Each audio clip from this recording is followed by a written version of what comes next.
बस टीवी में देखा है और किताबों में पढ़ा है। बाकी अब आंखों के सामने आया तो यकीन हो गया, पहले यकीन नहीं हुआ करता था। हरिद्वार से लगभग 45 किलोमीटर दूर एक गांव है नारसन खुर्द, जिसे छोटा नारसन के नाम से भी जानते हैं। इस गांव की 102 साल की दादी कुछ दिन से खूब चर्चा में हैं। उनके बारे में माना जा रहा है शरीर शांत होने के 4 घंटे बाद दादी फिर से जीवित हो गई। शोक में डूबा परिवार उनके अंतिम संस्कार की व्यवस्था में जुटा था कि दादी के शरीर में हलचल होने लगी तो पता चला कि दादी जिंदा हैं। सबकी प्यारी दादी ज्ञान देवी गांव की सबसे बुजुर्ग महिला हैं। हरिद्वार दिल्ली रोड से गांव में प्रवेश करते ही लगभग 1 किलोमीटर चलकर सबसे आखिर के घरों में एक घर दादी ज्ञान देवी का है। जहां दादी के जीवित होने की खुशी है, वहीं यह जानने की उत्सुकता भी है आखिर दादी की मृत्यु नहीं हुई थी तो उस 4 घंटे उनका शरीर शांत क्यों था। एक बात जिसको चिकित्सा विज्ञान शायद नहीं मानेगा वो यह कि दादी की मृत्यु हो गई थी। चिकित्सा विशेषज्ञ किसी व्यक्ति की मृत्यु घोषित करने से पहले शरीर की कई मानकों पर जांच करते हैं, पर गांव के निवासी तो यह जानना चाहते हैं कि दादी स्वर्ग के द्वार से कैसे वापस लौटी। उनके लिए दादी के साथ हुई घटना जिज्ञासा बनी है, पर इस घटना के बाद से दादी के स्वास्थ्य की स्थिति ऐसी नहीं है कि वो किसी से बात कर पाएं। दादी के पुत्र और उनके बच्चे उनकी सेवा में जुटे हैं। वो उनको एक पल भी अकेला नहीं छोड़ रहे। वो चाहते हैं कि दादी फिर से उनके बीच उसी तरह हंसें, बातें करें, पूरे गांव का चक्कर लगाएं जैसा कि वो आज से 1 महीने पहले करती थी। हमने दादी के परिवार वालों से मिलकर उनकी जिंदगी के उन पन्नों को पलटने की कोशिश की जो दादी के व्यक्तित्व और उनके संघर्ष के बारे में बताते हैं। पूरी जिंदगी कभी अस्वस्थ नहीं रहने वाली ज्ञान देवी को 1 महीने पहले तक कभी दवा की आवश्यकता नहीं पड़ी। उन्होंने कभी चश्मा नहीं लगाया, पर आज दादी बिस्तर पर पड़ी हैं और इशारों में अपनी बात कहने की कोशिश कर रही हैं। मृत्यु और फिर जीवन की घटना के बाद से दादी बोलने में स्वयं को असमर्थ पा रही हैं। 4-5 दिन से उन्होंने कुछ नहीं खाया सिवाय कुछ घूंट पानी के। आइए हम जानते हैं उनकी जिंदगी के बारे में, जिससे ग्रामीणों को अपने सवाल का जवाब समझने में काफी हद तक मदद मिलेगी। आखिर दादी यमलोक से वापस कैसे लौटी। इनका जीवन बहुत ही संघर्षशील रहा शुरू से ही। ये शुरुआती दौर में यहाँ शादी करके आई थी, हमारे दद्दू लाए थे इनको। तो इन्होंने बताया था कि उस टाइम हमारे पास झोपड़ी हुआ करती थी, जो ये फूसपुराल की झोपड़ी होती है, तो सिर्फ एक झोपड़ी थी जिस टाइम हमारे दादू इनको शादी करके लाए थे। तो मतलब वैसे भी कोई ओल्हा नहीं था बैठने के लिए। तो फिर इन्होंने शादी के तुरंत आने के बाद फूसपुराल से एक दीवार खड़ी की झोपड़ी के चारों साइड।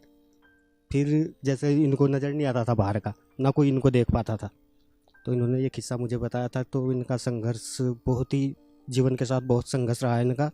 फिर सबसे ज़्यादा इनका जो वो था, जिस टाइम हमारी मम्मी गुजरी तो हम 6 भाई बहन थे, उनमें से 3 की शादी हो चुकी थी, हम 3 बाकी थे। तो सारा वर्डन इन पे ही आ गया उस टाइम। तो उस टाइम का इनका जो सिचुएशन थी, इनको बहुत ही संघर्ष किया उस टाइम। इन्होंने हमें पाल पोस के बड़ा किया, हमें समझाया बुझाया कि नहीं भाई कोई नहीं, चलो जाने वाले को तो जाना ही होता है, लेकिन कोई नहीं, मैं तुम्हारे साथ हूँ। तो इन्होंने बहुत संघर्ष किया। फिर कुछ दिन बाद हमारे जो बड़े भाई हैं विनोद जी, तो इनकी जो हमारी भाभी जी थी उनकी भी डेथ हो गई।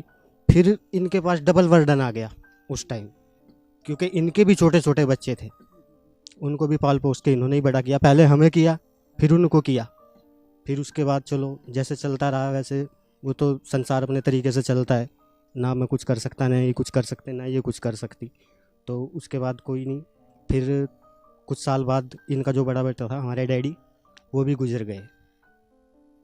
चलो खैर कोई बात नहीं, इन्होंने अपने जीवन में बहुत संघर्ष किया और हम चाहते हैं कि जैसी दादी हमें मिली है, ऊपर वाला सबको ऐसी दादी दे। तो जब आपकी जो माताजी का जो देहांत हुआ था, उस समय आप लोग कितने बड़े थे, कितनी उम्र थी आप लोग। माताजी का देहांत हुआ, मेरी लगभग उम्र थी 12 साल। बड़े भाई साहब। मैं अपने घर में सबसे छोटा हूँ जी, मेरी 12 साल उम्र थी उस टाइम लगभग। दादी ने जो है आपकी दादी ने आपको पाल पोस के बड़ा किया। जी जी बिल्कुल, बड़ा किया इन्होंने, पाल पोस करके बड़ा किया हमें। और हमारे मतलब हमें किसी चीज़ की कमी महसूस नहीं होने दी, कि जैसे हो जाता है कि भाई मम्मी नहीं है, तो हमें इस तरीके की चीज़ कभी कोई महसूस नहीं हुई। खाना पीना सब बना के आपको देती थी। जब ये दादी अस्वस्थ हुई, उससे पहले दादी की क्या जो दिनचर्या थी वो क्या थी। इनकी दिनचर्या यही थी जी, सुबह नाश्ता करके यहाँ से 9 बजे के करीब निकलती थी और करीब करीब अपने परिवार में और अपनी इनके सहेली, फिर सबके पास घूमते लास्ट में अपनी सहेली के पास जाती थी। तो रूटीन कितना होगा इनका, जो 102 साल की उम्र में भी इनका जो चलना कितना था रोज का? रोज का जी करीब करीब 1-2 किलोमीटर तो रोज का चलना है ही था। फिर दोपहर का खाना खाती थी, फिर आराम करती थी, फिर 3 बजे या 2 बजे फिर निकल लेती थी, फिर घूम के आती थी 5 बजे तक अपने भाई रिश्ते बिरादरी वालों के, जिसके भी जहाँ इसका मन करता था वहाँ बैठने उठने जाती थी सब लोगों को। मेल जोल सबसे था? सबसे था, किसी से नहीं, सबके घर घूम कर आती थी। ये हमारी बुआ जी है, यहाँ से 3-4 किलोमीटर है, वहाँ पर भी अभी भी पैदल चली जाती थी, अब से 1 साल पहले भी बड़े प्यार से। इसको चाट का बहुत शौक था। हाँ, चाट खा, अभी भी आ गया चाट वाला आवाज़ मार दे तो अभी भी ये कहेगी चाट खाऊंगी। चाट का बहुत शौक था। तो जैसे कि चाट वाला यहाँ को अभी भी आवाज़ मार देता था तो ये चाट वाले को तुरंत रोकती थी। या कोई फल वाला भी निकल गया, उसको खाने पीने का इसको मतलब अपना बड़ा मस्त शौक था। कोई इसके जब ये बैठी है तो कोई फल वाला या कोई चाट वाला खाली नहीं निकला है, उसको रोक के जरूर जो इसका मन करता था वो लेकर चाट की 2-2 प्लेट खा लेती थी अभी तक भी, इस उम्र में भी। बस सबसे तो बस तब से तबीयत ये 1 महीने से ना ना ना ना ना तम्बाकू कभी, बीड़ी हुक्का कभी इसने अपने जीवन में सेवन नहीं किया बेचारा। हाँ, कभी नहीं। सबसे अच्छा तो यही जी कि ये जो खाना बनानी थी अपना खुद बनाया खाना खाती थी। मतलब बहुओं के हाथ? ना ना ना ना अभी खा रही इसने, कभी नहीं किसी के भी हाथ का खाना नहीं, खुद बनाती थी अपने खाने को, खुद चटपटा खाती थी खूब। मछली भी खाती थी, ये शौक था इसको मछली खाने का। हाँ, और क्या हमारे चाचा जी भी खाते हैं, कुछ हमारे घर में खाते हैं, कुछ नहीं खाते, पर इसको शौक था। अभी भी जो पिछले साल भी इसको भी कुछ सब्जी बनानी होती थी तो उस दिन इसको कोई मन करता था कोई अच्छी चीज़ बनाने के लिए तो उस दिन सबको बोल देती थी कि तुम अब इसके मैं बनाऊंगी आज, तुम लोग। फिर ये किसी को साथ में नहीं लेती थी, खुद मसाला बनाना, खुद उसको साफ करना, उसको ये तबीयत से अपना धीरे धीरे पकाना। कभी कभी अब जब मन कर जाता था कि उसका मन करता था कि अपना बना हुआ खाऊं तो उस अभी तक खैर इसने खिलाया। हमारे बच्चे अभी तो ये 2-3 साल से ही बच्चे बनाने लगे, वरना हमारी जो घरवाली थी जब एक्सपायर हो गई थी तो ये इस बच्चों को हमको भी यही बना के देती थी।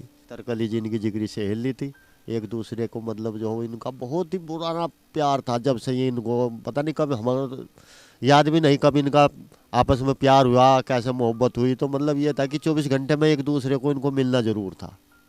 हाँ, ऐसा नहीं कि वो अगर जो वो नहीं जाती थी तो ये यहाँ लेती थी इसको देखने के लिए कि आज वो मेरी सहेली क्यों नहीं आई है भाई, इसलिए आज मैं देखती हूँ जाकर, कभी उसकी तबीयत ख़राब होगी हो। या बच्चों को भेजती थी, जाओ अपनी ताई को लाओ बुला कर, या भाई अपनी दादी को लाओ, तो वो नहीं आते थे तो फिर वो खुद ये धीरे धीरे खुद आ जाती थी इसको मिलने के लिए। और ये भी इसको रोज़ जाना था इसको मिलने के लिए इसके पास अपनी सहेली के।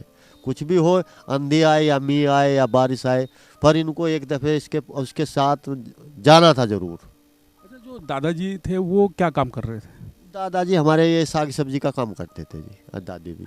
साग सब्जी मतलब बटाई पर? हाँ जी, हाँ, बटाई पर ज़मीन लेकर उसमें गोभी वगैरह साग सब्जी बैंगन जो भी होता था वो सब उगाते थे, टमाटर भिंडी, वो काम करते थे। दादी साथ रहती थी? दादी साथ रहती थी, दोनों मिलकर ये काम करते। हमारी जो चाची जी बैठी हुई है, तब जब हमारे चाचा जी को देखने के लिए आए थे तो उधर हमारी एक बैठक थी जहाँ हम पहले रहते थे, तो मेहमान वहाँ पर बैठे हुए थे। अब शर्मा चाचा जी को बोला भाई तुम जाओ मेहमान के पास, तो पहले शर्माते थे।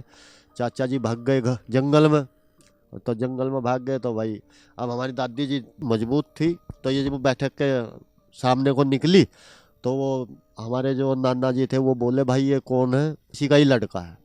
कहने लगा जी जब ये माँ ऐसी है तो बच्चा भी ऐसा ही होगा, हमें तुम्हारा रिश्ता मंजूर है। इसको ही देख के चाचा का रिश्ता कर गए थे। कहने लगे धानों का गाँव दूर से चमक जाता है, भाई जी माँ ऐसी तो लड़का भी ऐसा ही होगा। तो इसको ही देख कर रिश्ता करके चले गए थे, रपा दे के चले गए थे इसके पिताजी, जो हमारी चाची जी बैठी है। हाँ, बड़ा अच्छा रहा इनका। यहाँ से टेंशन फ्री रही है, कभी इन्होंने ज़्यादा अपनी ज़िंदगी में संघर्ष करा, टेंशन नहीं ली, हमेशा खुश रही है।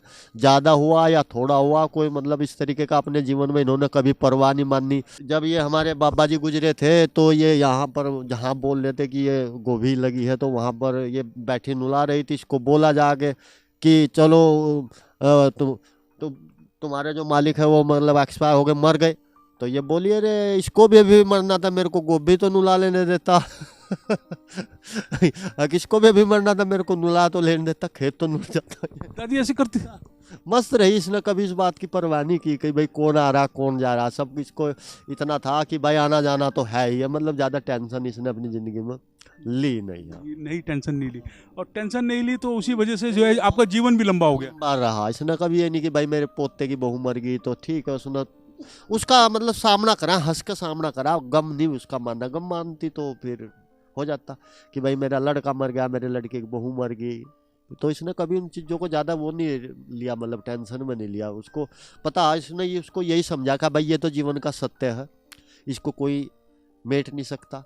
अगला फिर अपना उस बात को भूल कर अगला जीवन फिर शुरू कर दिया, किसी के दाब में नहीं रही। अब अपनी दोनों बहुओं को कोई मतलब नहीं, अगर जो कुछ बोलती थी तो ये अब मतलब इनके साथ बराबर रहती थी, कहने लगा ऐसी धौंस मत मेरे को दो। इतनी धाकड़ आवाज़ थी कि यहाँ से आवाज़ मारती थी तो जैसे कि ये बच्चे को कभी बुलाने नहीं गई, यहाँ से 4 घर 10 घर दूर है तो यहीं से आवाज़ किल की मारती थी तो बच्चा वहीं को आवाज़ पहुँच जाती थी इसकी, ये बुलाने नहीं जाती थी इसको धीरे से। दादी मजबूत रही। मजबूत। अभी दादी तो कुछ बोलने की स्थिति में नहीं है, उनका स्वास्थ्य खराब है, पर मैं उनकी जो उनके साथ हमेशा रही हैं, उनके संघर्ष में उनके साथ रही हैं, उनके जीवन में उनके साथ रही हैं, अतरकली देवी जी, मैं उनसे बात करना चाहूँगा। आपके साथ काफ़ी समय बीता है इनका। हाँ जी, बिल्कुल।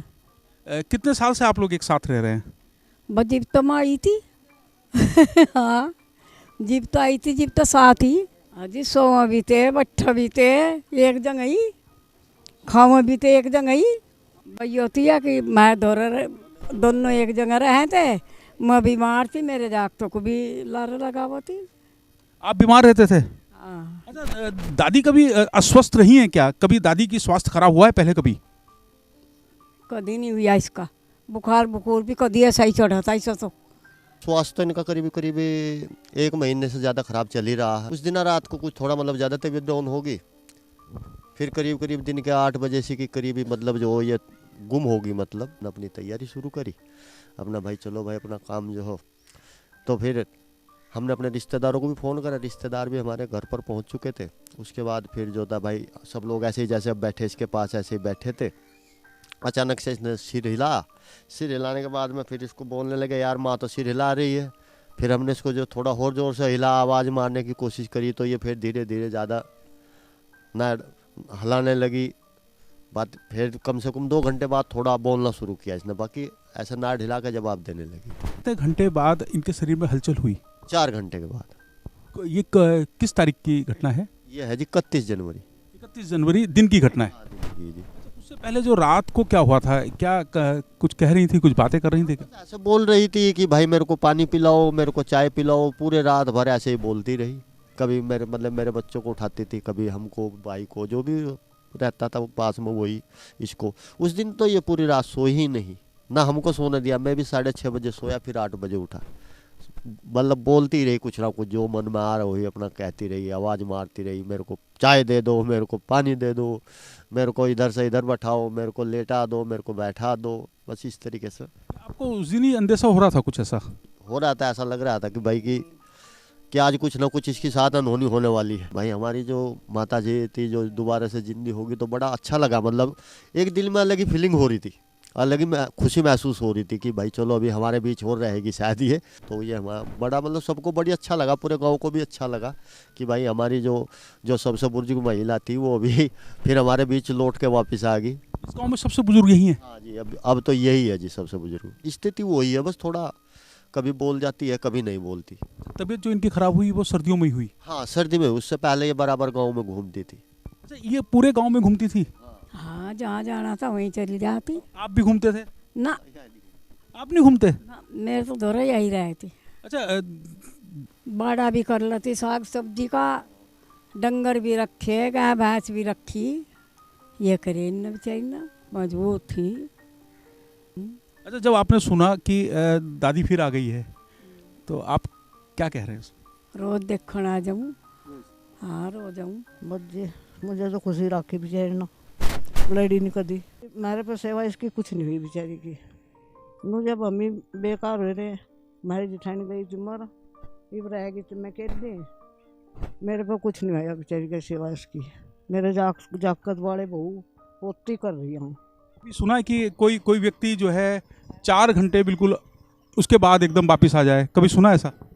टीवी में देखा है और किताबों में पढ़ा है, बाकी अब आंखों के सामने आया तो यकीन हो गया, पहले यकीन नहीं हुआ करता था। जब आप तो पंजाब में रहते हैं बहुत दूर, आपको जब सूचना मिली तो आप सीधा इधर आ गए? नहीं जी, मेरे पास फ़ोन गया था 8 बजे सुबह को, तो ये कहने लगे दादी की तबीयत ख़राब है, जल्दी आ जाओ। मैंने कहा कोई बात नहीं आ रही। फिर मैंने थोड़ा फ़ोन काट कर मैंने वीडियो कॉलिंग करी, मैंने इनकी तबीयत देखी ज़्यादा ख़राब थी। फिर मैं शाम को 7:30 वाली गड्डी से बैठ ली थी, सुबह 11 बजे आ गई थी यहाँ से। तो जब आप आए तो तब ये फिर थोड़ी सही थी, हाँ आपको ये सही मिली, सही मिली। और इन्होंने फिर आपको बताया कि इनके साथ ये हो गया था? हाँ जी, बोली नू तो मैंने पहचान ली। मैं कहा मैं रिटर्न आई हूँ। मैं कहा अच्छा आएगी बब्बा तू देखण। मैं कहा हाँ आएगी। कल तो बहुत साफ बोल रही थी यार। हाँ जी, रात रुक रुक कर सांस चल रही थी। हम बैठे थे 11:30 बजे तक, फिर हम पढ़ कर सो गए। आपको बहुत प्यार करती हैं? हाँ जी, मुझे कहती है तुम इसे इतनी दूर तक क्यों बुलाते हो, तुम बुला लेते हो ऐसा फ़ोन कर, या बेचारी इतनी दूर तक दुखी होती है आने में।